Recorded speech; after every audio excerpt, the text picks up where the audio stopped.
Baiklah, kita mulai dengan paparan kita, yaitu pentingnya pengelolaan, pengoperasian, dan pemilihan bangunan. Dan harapan kepada para peserta webinar adalah setelah kita mengikuti webinar ini, kami berharap para peserta dapat memahami dasar-dasar mengelola bangunan dari aspek operasional, pemeliharaan, manajemennya, kemudian memahami beberapa terminologi yang akan digunakan pada umumnya, dan memahami betapa pentingnya mengelola bangunan secara keseluruhan. Karena rekaman ini cukup panjang, mungkin ya nanti kalau memang waktunya sudah habis, rekaman ini nanti bisa di-share ya, guna didengar oleh para peserta ya. Dan untuk tidak mengurangi rasa hormat saya untuk memperbaiki jaringan, saya akan matikan saja videonya supaya lebih aman.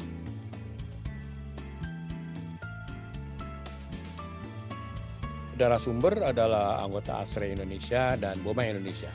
Ya, adapun pendapat dan interpretasinya presentasi yang disampaikan dalam makalah ini adalah pendapat pribadi dan tidak dapat ditafsirkan sebagai interpretasi resmi dari ASRE Indonesia maupun BOMA Indonesia.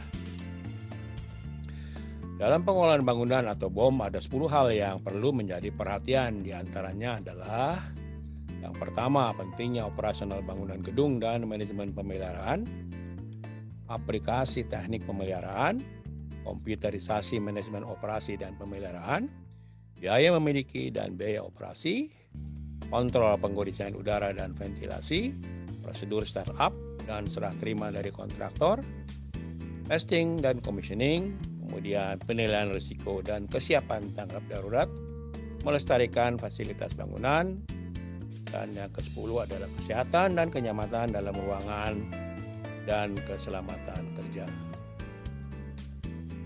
Studi tentang pengoperasian bangunan, pemeliharaan, dan manajemen adalah hal yang penting pada saat ini. Selama ini memang tidak ada perhatian yang lebih besar diarahkan pada kegiatan ini karena para pemilik bangunan beranggapan bahwa mengelola bangunan memerlukan biaya yang besar. Dan umumnya biaya tersebut dialihkan untuk keperluan lainnya yang bisa menghasilkan pendapatan langsung. Pada pertengahan abad ke-20 ini, para arsitek sangat terpusat pada perancangan struktur fisik dan proses menentukan estetika bangunan. Para ahli teknik merancang sistem untuk mendukung fungsi bangunan tersebut, dan para kontraktor membangun struktur fisik dan bertanggung jawab untuk pemasangan peralatan dan sistem. Adapun tugas pengelola bangunan sedapat mungkin menyesuaikan, mengatur, dan meyakinkan bahwa sistem bangunan yang terpasang sesuai dengan keinginan dan memenuhi persyaratan para penghuni. Tidak terlalu lama, desain dan konstruksi terus menjadi perhatian para developer. Sedangkan pengoperasian dan pemeliharaan bangunan telah diabaikan.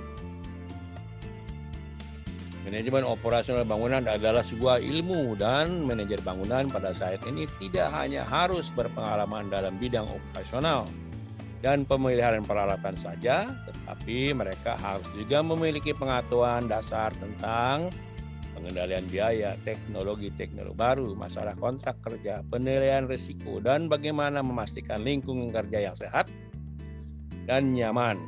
Penggunaan energi, pembangunan berkelanjutan, dan pengolahan bangunan yang berkinerja tinggi adalah istilah-istilah yang berkaitan dengan operasional bangunan saat ini yang pada umumnya menjadi bahan-bahan dalam diskusi. Kemudian kondisi ekonomi mengharuskan sistem bangunan agar tetap mampu beroperasi lebih lama dan sering menuntut perawatan yang lebih intensif. Sistem menjadi lebih rumit, dan untuk ini membutuhkan tingkat keterampilan dan kemampuan yang lebih tinggi daripada pengelola yang melakukan tugas pengoperasian dan pemeliharaan. Ketika kita berusaha untuk menghadapi perubahan iklim, bangunan yang juga harus berpartisipasi dalam pengelolaan yang berpedoman pada pembangunan yang berkelanjutan. Hal-hal lain yang menjadi perhatian juga adalah pengurangan air domestik, pengurangan air limbah, dan memelihara kualitas udara dan kenyamanan dalam ruangan juga harus tangani yang dapat berdampak pada meningkatnya anggaran. Seperti kita ketahui bahwa kualitas udara dalam ruangan berpengaruh pada kesehatan penghuni, kenyamanan, dan produktivitas yang semuanya memiliki dampak ekonomi yang signifikan bagi pemilik dan pengelola bangunan serta penghuni bangunan.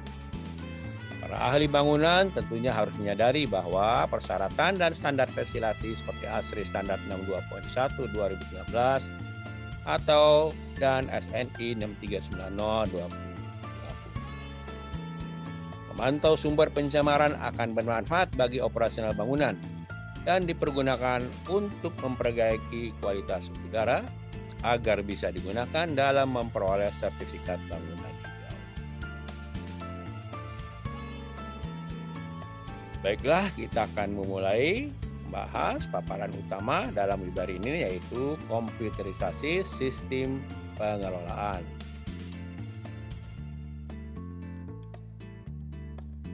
Dalam presentasi ini kita akan membahas tentang cara merencanakan dan menerapkan CMMS dalam pengelolaan bangunan. Bagaimana menghindari kegagalan proyek CMMS, indikator kinerja utama dan jenis pelatihan CMMS yang tersedia, perangkat lunak CMMS yang digunakan untuk perencanaan, penjadwalan, pemantauan kegiatan pemeliharaan, penyimpanan data, dan pemeliharaan informasi aset, mengkomunikasikan informasi operasional dan pemeliharaan bangunan, dan membuat laporan untuk mengukur produktivitas pemeliharaan di seluruh bangunan. Manfaat menggunakan CMMS termasuk peningkatan efisiensi menggunakan dokumen elektronik, mengurangi biaya perbaikan, mengurangi mitigasi risiko dan asuransi, meningkatkan aset dan manajemen personalia, peningkatan suku cadang dan ketersediaan material, meningkatkan kontrol pekerjaan, peningkatan akuntabilitas anggaran, dan kemampuan untuk mengukur kinerja dan pelayanan terhadap penghuni. Nah, itulah nanti yang kita bahas secara umum ya. Mudah-mudahan waktunya cukup. Komputerisasi dalam pengelolaan, pengoperasian, dan pemeliharaan bangunan atau CMMS adalah perangkat lunak yang digunakan untuk membuat perencanaan, penjadwalan, dan pendataan kegiatan pemeliharaan, riwayat pemeliharaan, dan informasi aset, mengkomunikasikan operasional dan informasi pemeliharaan, serta menghasilkan laporan untuk mengukur produktivitas praktek pemeliharaan di seluruh fasilitas bangunan. CMMS dapat dimanfaatkan sejak tahun 1090 dan 1980-an untuk mendata status, kondisi aset, dan biaya kegiatan pemeliharaan sehari-hari oleh para fasilitas manajer, para teknisi pemeliharaan, serta pihak ketiga penyedia layanan pemeliharaan. Meskipun CMMS dapat meningkatkan efisiensi secara potensial dari sebuah tim fasilitas manajemen dan berfungsi sebagai arsip data pemeliharaan, tetapi lebih dari 50% pelaksanaan CMMS tersebut gagal, menurut Berger 2009. Selain itu, memilih perangkat lunak yang tepat tidak menjamin CMMS akan meningkatkan produktivitas. Jadi semua tergantung manusia yang mengoperasikannya. Ketika pemasangan sistem CMMS telah berhasil dilaksanakan, CMMS dapat memberikan banyak manfaat seperti catatan elektronik, mengurangi biaya perbaikan, manajemen personalia, manajemen aset, data kegiatan pegawai, proses otomisasi, kemudian meningkatkan kontrol kerja, peningkatan kesediaan suku cadang dan material, dan meningkatkan akuntabilitas anggaran. Juga meningkatkan kemampuan untuk mengukur kinerja dan pelayanan. Sebagai analogi sederhana, membeli CMMS jangan disamakan seperti membeli perangkat lunak pengolah data. Tapi kita harus menyatakan bahwa kita menginginkan fungsi yang ada dalam sebuah sistem manajemen pemeliharaan. CMMS itu lebih dari sekedar manajemen pelayanan kerja. Modul-modul yang paling kurang dimanfaatkan meliputi ada pemilihan berkala, daftar absensi, kontrol inventaris, sumber daya manusia termasuk biaya pekerjaan setiap teknisi. Modul perintah kerja adalah yang paling umum digunakan selama 1 kalender tahun. Sebuah organisasi kecil dapat menghasilkan ribuan perintah kerja, sementara organisasi yang besar dapat menghasilkan ratusan ribu surat perintah kerja. Dua pengguna modul perintah kerja yang paling umum adalah dari penghuni bangunan dan teknisi pemeliharaan. Data-data yang diperlukan untuk sebuah perintah kerja adalah lokasi bangunan atau ruangan di mana pekerjaan diperlukan, nama pemohon, biasanya penghuni bangunan, jenis pekerjaan yang akan dilakukan, siapa yang akan melakukan pekerjaan tersebut, biasanya nama teknisi. Perintah kerja dapat ditulis mengacu pada lokasi, peralatan, dan riwayat tertentu dari data kinerja. Selain itu, dalam suatu perintah kerja ada beberapa kualifikasi jenis seperti pekerjaan, pemeliharaan rutin, pemeliharaan preventif, pekerjaan darurat, pekerjaan proyek, atau pengklasifikasi khusus organisasi lain. Beberapa rencana kerja yang diperlukan untuk menyelesaikan pekerjaan adalah lokasi, sistem atau peralatan, bahan yang diperlukan untuk menyelesaikan pekerjaan, nama orang yang merencanakan pekerjaan, nama teknisi yang akan menyelesaikan pekerjaan, kode anggaran, dan pembebanan biaya, catatan tambahan seperti peralatan khusus, tindakan pencegahan keselamatan, dan izin yang diperlukan. Dalam organisasi pemeliharaan reaktif, sebagian besar perintah kerja adalah permintaan perbaikan, dan jumlah perintah kerja pemeliharaan yang direncanakan umumnya hanya sedikit atau hampir tidak ada. Modul inventaris sering dapat mencakup barang-barang senilai beberapa miliar rupiah seperti suku cadang, rumah cat, alat presisi, katup, kontrol, pipa, peralatan listrik, dan bahan-bahan struktur seperti besi, siku, besi beton, I-beam, H-beam, dan kolom. Ada beberapa 8 pertanyaan untuk membantu menentukan apa yang harus disimpan dalam inventarisasi. Seperti apa yang harus Anda simpan, berapa banyak yang harus disimpan, seberapa perlu suku cadang bisa didapatkan sebelum pemesanan ulang, seberapa besar suku cadang bisa didapatkan, di mana persediaan harus disimpan, dari siapa harus dibeli, kapan dan berapa banyak yang harus dibeli, berapa harga yang harus dibayar. Nah, ini adalah contoh dari manajemen inventaris yang sebelah kiri yaitu yang menggunakan CMMS, kelihatannya sangat rapi, yang sebelah kanan itu tanpa CMMS. Jadi kelihatan sekali perbedaannya dalam penataan di dalam inventarisasi. Modul pemeliharaan preventif dan prediktif. Pemeliharaan preventif adalah pemeliharaan yang dikerjakan berdasarkan interval waktu, baik waktu berjalan atau waktu kalender. Sedangkan pemeliharaan prediktif adalah pemeliharaan yang dikerjakan berdasarkan kondisi keadaan peralatan. Sebagian besar CMMS memiliki modul untuk mengatur dan menjalankan program pemeliharaan preventif dan program pemeliharaan prediktif. Semua informasi yang diperlukan untuk menyelesaikan tugas utama pemeliharaan dapat dimasukkan ke dalam template CMMS secara terus-menerus. Data yang dikumpulkan di lapangan dari pemeliharaan prediktif yang telah selesai juga dapat disimpan dalam CMMS. Pengarsipan data bangunan dipergunakan untuk membantu mendapatkan informasi untuk membuat keputusan melakukan perbaikan atau melakukan pergantian pada sebuah peralatan. Sistem Informasi Geografis atau GIS adalah perangkat lunak yang mengelola dan menggunakan informasi lokasi seperti peta dan rencana lantai bangunan. GIS adalah inovasi baru dalam CMMS. Fungsinya dapat digunakan untuk membantu secara grafis menentukan lokasi bangunan, lokasi pemeliharaan peralatan tertentu, dan lokasi utilitas dengan mudah. Contoh gambar ini mengidentifikasi lokasi lubang dan saluran pembuangan dengan menggunakan lingkaran. Jika lokasi pohon atau lampu jalan yang ingin ditampilkan bisa dengan menekan tombol pada layar. Penggunaan layar tersebut dapat membantu untuk merencanakan rute seperti digambarkan dengan garis ungu yang ditunjukkan dalam grafis. Memahami di mana peralatan itu berada dapat sangat membantu ketika melatih teknisi baru. Gambar ini menunjukkan contoh kedua tentang bagaimana GIS dapat digunakan dalam manajemen pemeliharaan. Dalam layar ini, titik-titik merah menunjukkan lokasi perintah kerja yang memiliki prioritas waktu pekerjaan 2 jam. Saat melakukan surat perintah kerja, pengawas dan teknisi tahu di mana semua lokasi perintah kerja berada. Mereka dapat melihat apabila ada rintangan-rintangan dan mengirim teknisi dengan cara yang paling efisien. CMMS memiliki sejumlah fungsi yang besar yang dapat menyimpan banyak data.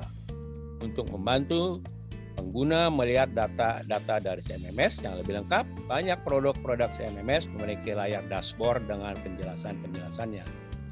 Dalam banyak kasus, layar dashboard dapat memberikan jumlah perintah kerja yang terlambat, jumlah perintah kerja yang berdasarkan jenis, jumlah perintah kerja selesai selama periode waktu tertentu, dan data-data indikator kerja utama. Isi dashboard dapat dikonfigurasi untuk menyertakan data yang paling berharga bagi pengguna. Dashboard pada gambar ini menampilkan angka jumlah perintah kerja, jumlah perintah kerja yang terlambat, waktu yang diperlukan untuk menyelesaikan perintah kerja selama 30 hari terakhir, dan jumlah perintah kerja yang masuk masing-masing bulan selama setahun terakhir. Memilih dan menerapkan CMMS membutuhkan lebih dari sekedar memilih vendor dan membeli produk software. Diperlukan proses perencanaan yang menyeluruh, baik manajer maupun teknisi harus jelas bagaimana mengidentifikasi CMMS yang akan digunakan, fungsi apa, modul-modul yang diperlukan, proses apa yang direncanakan untuk bagian pemeliharaan ketika akan menggunakan software yang sesuai.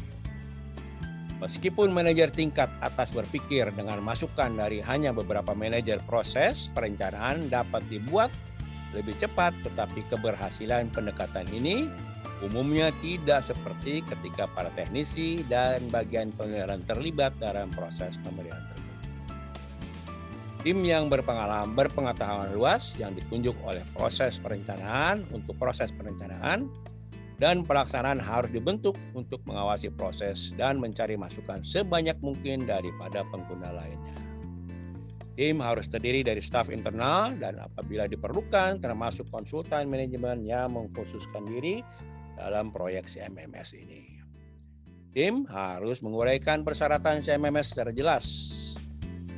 sejelas mungkin sebelum melihat demonstrasi produk CMMS tertentu. Proses perencanaan biasanya memakan waktu 3 sampai 6 bulan. Setelah persyaratan CMMS tertentu ditetapkan, tim akan memulai untuk meneliti sistem apa yang tersedia di pasar. Tim dapat memilih untuk melihat demo produk saat berinteraksi dengan vendor. Selama proses tersebut, tim harus memberitahu vendor harapan dan persyaratan apa yang diharapkan dari CMMS yang diperlukan. Dalam beberapa organisasi, proses yang lebih formal diperlukan untuk vendor melaksanakan demonstrasi, seperti permintaan informasi atau request for information, atau permintaan untuk proposal atau RFP. Tim yang tidak terbiasa dengan sistem fungsi CMMS akan merasa terbantu dengan penyelesaian proses RFP dan sebelum menyelesaikan proses RFP. Jika RFP diterbitkan, setidak-tidaknya harus dikirimkan ke 3 vendor untuk mengundang mereka ikut berkompetensi. Ini membantu memastikan tawaran kompetitif yang memenuhi persyaratan proyek. Perencanaan, evaluasi, dan seleksi umumnya terdiri dari sekitar 10% proses CMMS dan sisanya 9% adalah pelaksanaan. Saat memilih perangkat lunak, hal-hal yang harus menjadi perhatian adalah fokus dan pemahaman dan berkelanjutan tentang kebutuhan sebenarnya untuk CMMS. Pemahaman yang jelas tentang bagaimana pelaksanaan CMMS akan mendukung prinsip utama yang terbaik yang diinginkan organisasi. Ketika mengevaluasi sistem CMMS yang berbeda, penting untuk memahami bagaimana modul yang disediakan. Untuk memenuhi kebutuhan fasilitas yang spesifik, konfigurasi untuk mengubah standar dalam perangkat lunak harus disiapkan. Pelaksanaan CMMS seringkali lebih menantang daripada proses perencanaan. Keberhasilan CMMS dipastikan oleh dukungan penuh dari pimpinan perusahaan yang terus terlibat dalam proyek dan memberikan apa yang diperlukan untuk kegiatan perusahaan tersebut. Jangan meremehkan para teknisi dan bagian pemeliharaan bangunan karena masukan dari mereka dibutuhkan dalam proses perencanaan dan pelaksanaan. Adapun langkah perencanaan dan pelaksanaan CMMS adalah sebagai berikut: membentuk gugus tugas, melakukan wawancara, menentukan kebutuhan, keinginan, fitur pelaporan dan tujuan dari CMMS, menentukan output CMMS yang diperlukan, menentukan data input yang harus dikumpulkan, mengevaluasi nilai data versus biaya pengumpulan, penginputan, dan pemeliharaan data CMMS, menentukan anggaran tersedia, kemudian memahami dengan jelas lisensi apa yang harus dibeli dan berapa biayanya. Proses-proses perencanaan selanjutnya adalah sebagai berikut: menentukan model CMMS yang diperlukan, menuliskan spesifikasinya, menyiapkan untuk pertemuan dengan vendor, membuat pertemuan dengan vendor dan berpartisipasi dalam demonstrasi dengan vendor, menyiapkan paket penawaran, mengembangkan rencana pelaksanaan yang berkelanjutan, menentukan apakah rencana pelaksanaan bertahap diperlukan, mengembangkan rencana pelaksanaan bertahap jika diperlukan. Adapun pelaksanaan adalah sebagai berikut: pilih CMMS sesuai dengan RFP yang diputuskan, mengumpulkan data-data dan aset yang akan diinput, memasukkan semua data aset ke CMMS, menentukan metode pelatihan untuk pengguna, menyiapkan program pelaksanaan pelatihan, menjalankan dan menghidupkan CMMS, melaksanakan rencana pekerjaan yang berkelanjutan. Kesalahan-kesalahan umum saat menerapkan CMMS: lebih dari 50% pelaksanaan CMMS tidak berhasil menurut Berger tahun 2009. Faktor-faktor yang mengakibatkan tingginya tingkat kegagalan adalah bahwa perkembangan teknologi memiliki kecepatan yang berbeda dari proses pengoperasian. Teknologi pemeliharaan dan fungsi CMMS terus berkembang, sementara sebagian besar fasilitas terus bergantung pada praktek pemeliharaan. Beberapa kesalahan umum pada saat menerapkan CMMS adalah terlalu banyak fokus ditempatkan pada penampilan dengan mengorbankan kebutuhan fungsional. Perangkat lunak pilih dan dibeli hanya berdasarkan fungsionalitas. Faktor seperti kemudahan penggunaan, kualitas pelatihan yang tersedia, dan bantuan selama pelaksanaan tidak dipertimbangkan. CMMS salah dipahami hanya sebagai data statis dan sistem pelaporan. CMMS salah dipahami sebagai sistem pengolahan data di mana pelaporannya sangat dinamis, serta harus selalu diperbarui dan dipelihara secara rutin. Data-data harus data terkini agar CMMS menjadi fungsional dan menghasilkan laporan yang akurat. Jangan pula terlalu fokus yang ditempatkan pada fitur pelaporan, meskipun pelaporan sangat baik dan sangat berharga. Pemasukan data harus sangat mudah bagi semua pengguna. Apabila data yang tidak dimasukkan secara akurat, maka nilai pelaporan pun akan menjadi berkurang. Selain itu, laporan otomatis harus cepat dan mudah. Banyak yang kurang memahami modul lingkungan dan bangunan hijau serta meyakininya hanya sebagai mode. Laporan lingkungan dan efisiensi terus berkembang dan menembus pasar.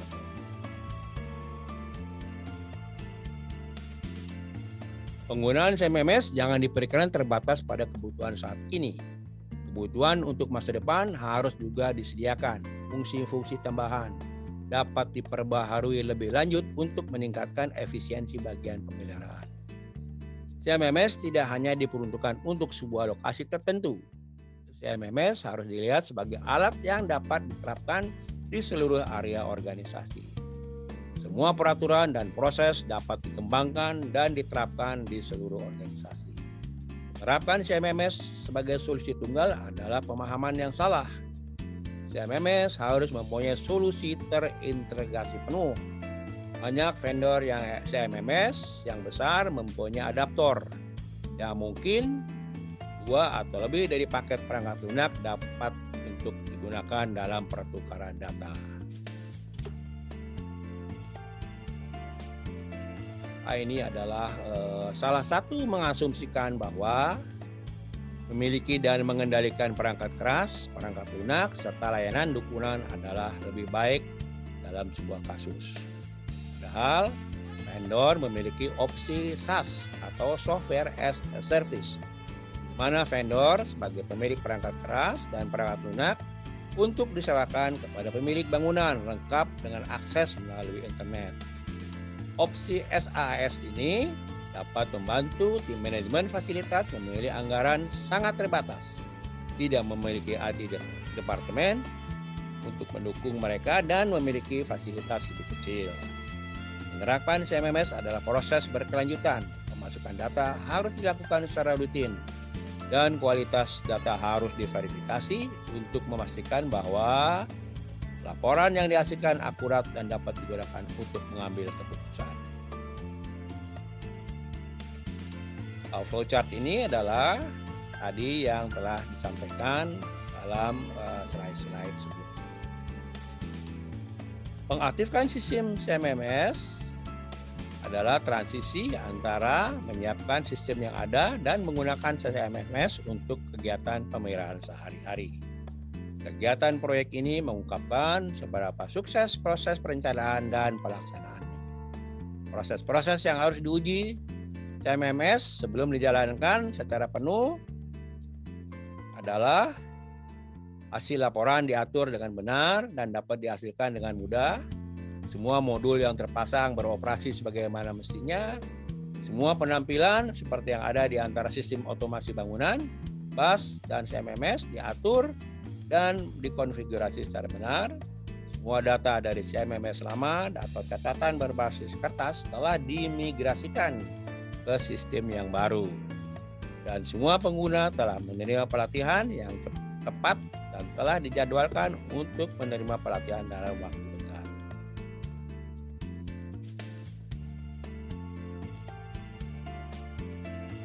Proses pelaksanaan CMMS tidak berakhir ketika sistem berjalan dengan penuh. Keberhasilan menggunakan CMMS adalah pemasukan data yang terus dilakukan dan kualitas datanya harus diperiksa keakuratannya. Banyak modul CMMS dapat dengan mudah dilaksanakan untuk lebih meningkatkan efisiensi dalam manajemen pemeliharaan dan berfungsi lebih baik serta dapat dipahami dan berhasil diterapkan di seluruh organisasi. Perhitungan investasi atau ROI atau payback period harus dilakukan untuk menentukan nilai tambah jika tim pengelola bangunan mempertimbangkan untuk menambahkan modul-modul baru ke sistem yang ada. Selain itu, tujuan yang ditetapkan selama proses perencanaan harus ditinjau kembali dan direvisi untuk membantu memastikan bahwa CMMS mengalami perbaikan sesuai dan memenuhi standar kebutuhan. Menghitung kinerja adalah bagian penting dari organisasi pemeliharaan. Juga dikenal sebagai indikator kerja utama atau KPI. Dapat digunakan untuk memantau perbaikan, meminimalkan masalah, membantu menerapkan prioritas dan tujuan, dan membantu langkah dan mengevaluasi keberhasilan. Penggunaan metode KPI adalah satu-satunya cara untuk beralih dari pemeliharaan reaktif ke proaktif. Ketika menggunakan KPI, pastikan bahwa semua waktu dan kegiatan pemeliharaan diikut sertakan. Tren adalah serangkaian kumpulan data yang membuat metrik sangat berguna. Hal tersebut dapat digunakan untuk mengukur baik buruknya perbaikan atau pemeliharaan dari waktu ke waktu. Data tren yang menunjukkan baik buruknya perbaikan dan pemeliharaan sangat berguna bagi manajemen. Sebagai contoh metrik adalah presentasi pemanfaatan pekerjaan presentasi kinerja pekerjaan, efektivitas peralatan secara keseluruhan, kualitas layanan kerjaan, kesesuaian jadwal, presentasi dari perintah kerja selesai, presentasi pemeliharaan, preventif yang sesuai, presentasi persediaan yang akurat, presentasi dari waktu ke waktu,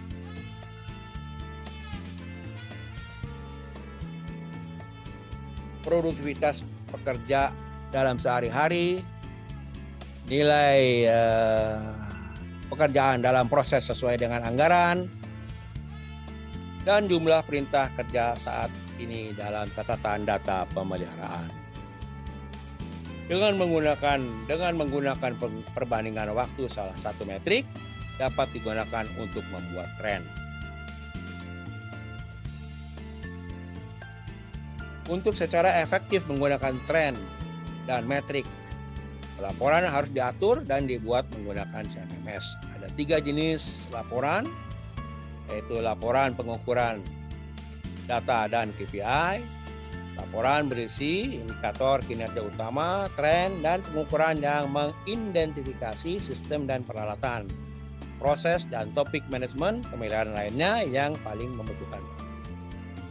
Laporan fungsional, laporan yang digunakan secara tiap hari untuk melakukan pekerjaan yang disesuaikan dengan rencana pemeliharaan. Kemudian laporan pengecualian, laporan yang diperlukan untuk mengukur kepatuhan terhadap standar peraturan operasi. Setelah menghasilkan laporan dan data indikator kerja utama atau tren tercatat dengan lengkap, maka laporan tersebut harus digunakan untuk membuat keputusan dan menetapkan kebijakan. Bahwa harus dipahami untuk menganalisa KPI ini dan tren dibutuhkan waktu untuk menafsirkan dampaknya terhadap organisasi. Manajer yang bertanggung jawab atas KPI dan tren harus diberikan waktu untuk menyelesaikan analisanya. Hasil analisa harus dibahas pada pertemuan manajemen fasilitas dan ditampilkan setiap minggu sehingga tim manajemen fasilitas dapat memahami saat ini efisiensi dan tantangan masing-masing. Hal ini dapat bermanfaat untuk menampilkan grafik KPI dan tren, misalnya pada ruang pertemuan atau dinding ruang istirahat, sehingga semua tim anggota dapat menggunakan hasilnya sebagai alat motivasi. Manajer juga dapat menampilkan KPI dan tren untuk mengenali keberhasilannya. Ketika menampilkan KPI dan hasil tren, pastikan untuk menggunakan grafik sederhana seperti grafik bar. Memastikan ulasan dari nilai penampilan KPI dan tren grafik dibahas dengan tim fasilitas manajemen. Penampilan grafik yang akan digunakan harus dimengerti oleh tim. Mengapa ditampilkan di sana dan bagaimana membacanya. Pada pertemuan-pertemuan rutin, hasil KPI dan analisis tren dapat dipergunakan untuk menetapkan pedoman kebijakan.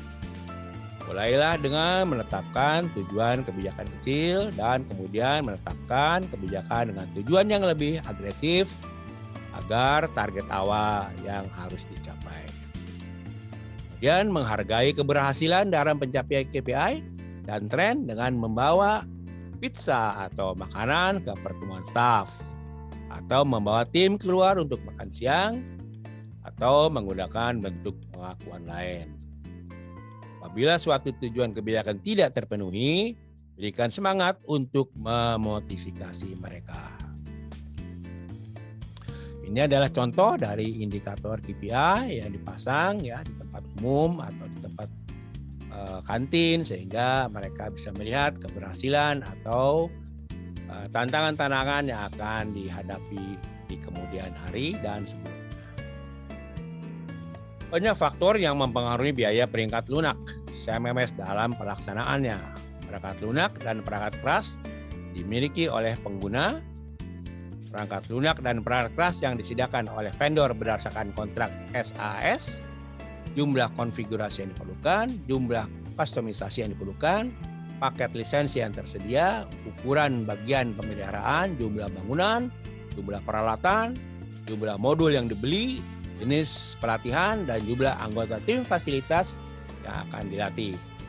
Kebutuhan akan teknologi tambahan yang didukung seperti PA, pindai barcode, atau perangkat bidang genggam lainnya.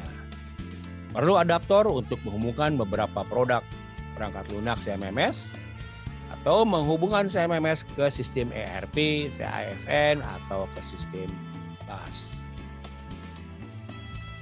PDA, laptop, ponsel, dan perangkat lainnya dapat digunakan oleh teknisi di bidang pemeliharaan untuk mengakses dan memasukkan informasi ke dalam CMMS.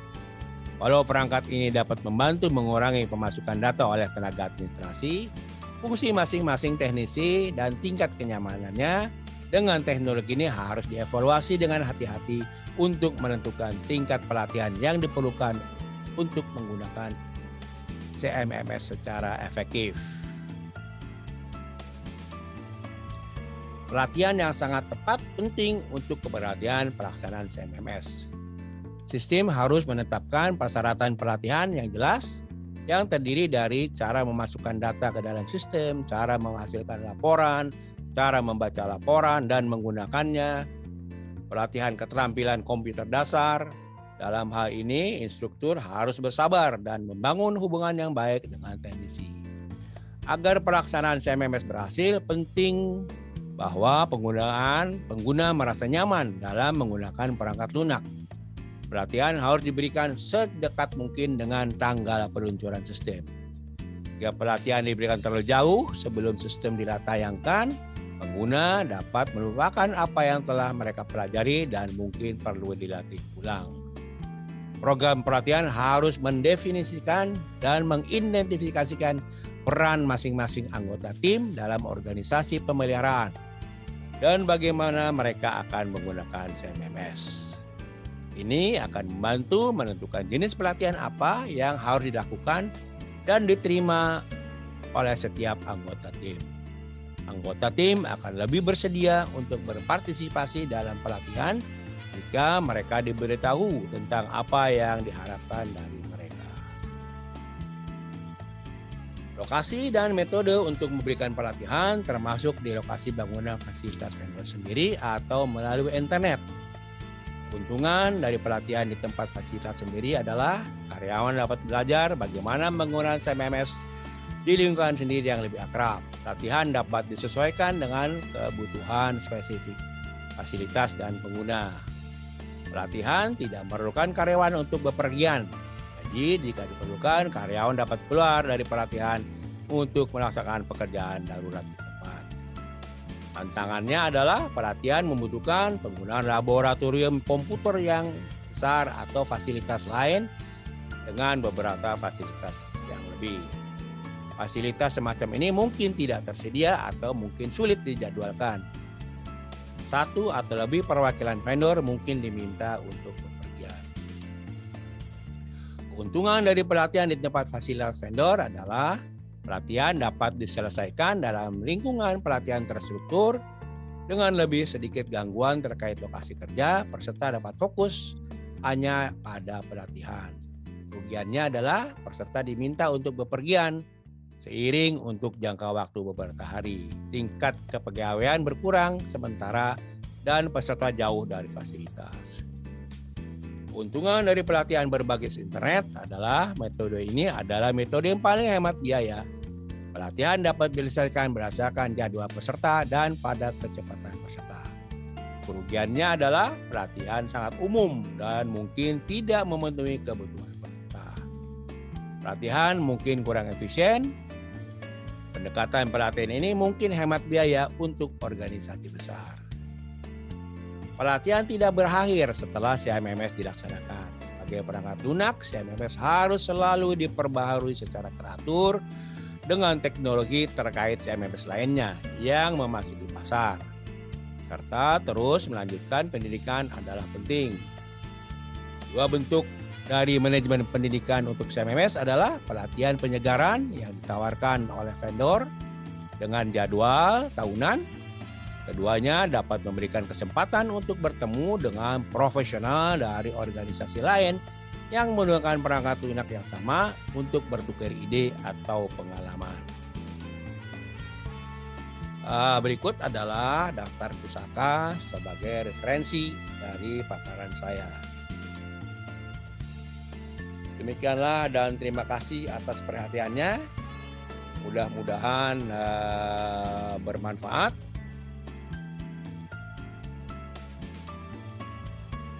Serta apabila ada pertanyaan, kami persilahkan. Mohon maaf apabila memang panjang ya, karena memang modulnya cukup panjang. Untuk bom ini kira-kira 35 SKS ya, jadi mungkin 3 bulan, 4 bulan, ada 10 mata pelajaran ya. Demikianlah dengan mengucapkan alhamdulillah, saya kembalikan layar pada panitia dan saya akan stop share screen. Terima kasih. Selamat siang atau selamat pagi.